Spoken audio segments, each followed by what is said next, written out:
One stormy night, young Tommy was traveling by train to visit his grandparents. As the train sped through the dark countryside, Tommy noticed a shadowy figure on the tracks. He tried to tell his sister, Hazel, and the conductor about it. But every time they looked, the shadow vanished, making Tommy seem like he was just seeing things. Tommy remembered that he had been on this same train route a year ago when he had a terrible fever and hallucinated. Hazel reminded him of that incident, hinting that maybe he was just imagining things again. But Tommy was certain about what he saw. Again, he noticed the shadowy figure tampering with the train wheels, which could derail the train and kill everyone on board.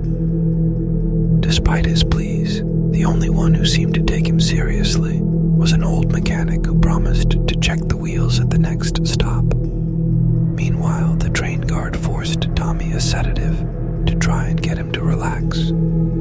Tommy pretended to take it, but instead secretly spit it out when no one was looking. As the train bore down the tracks and the shadowy figure continued its destruction, Tommy couldn't take it anymore. He had to go and do something. Tommy borrowed a flashlight from a nearby camper, tied himself to the handrail with his scarf, and decided to confront the shadowy figure himself. Fighting against the wind and rain, he climbed himself to the train's side wheel. Tommy shone the flashlight on the tracks, but nothing was there. Whatever it was he thought he saw seemed to vanish into thin air.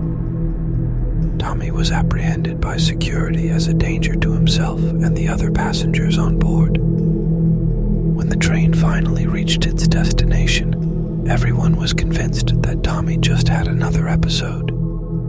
As they prepared to take him to a doctor, the old mechanic approached, holding a damaged piece of the train wheel. "The boy was right," he said.